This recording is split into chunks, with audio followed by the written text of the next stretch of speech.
Prajurit Satgas Marinir Pengamanan Pulau Ambalat 30 berhasil menggagalkan penyelundupan senjata rakitan di dermaga penyeberangan Bambangan, Sebatik, Nunukan, Kalimantan Utara, Minggu 9 Maret. Kepala Dinas Penerangan Korps Marinir Kadispen Kormar Letkol Ang Andi Warta menjelaskan kronologi penangkapan penyelundupan senjata rakitan oleh prajurit marinir terjadi antara pukul 11 sampai 12.30 WITE.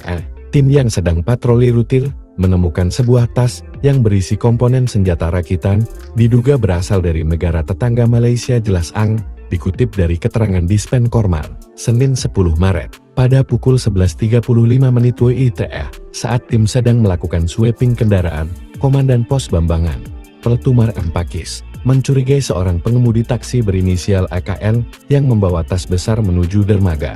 Setelah dihentikan dan diperiksa, AKL mengaku hanya diminta untuk membawa senapan angin atas permintaan seseorang bernama Aji Kuning.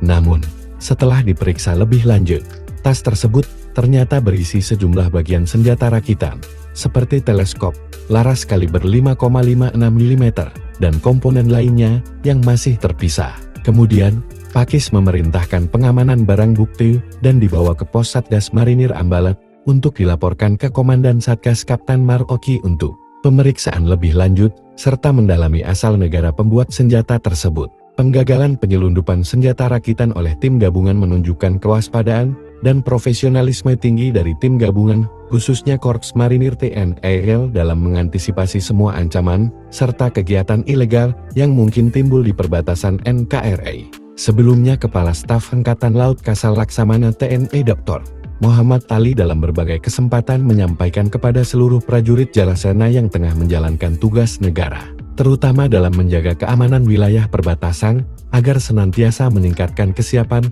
dan kesiagaan dalam menghadapi ancaman yang bisa datang dari mana saja dengan tetap memperhatikan dan menerapkan zero accident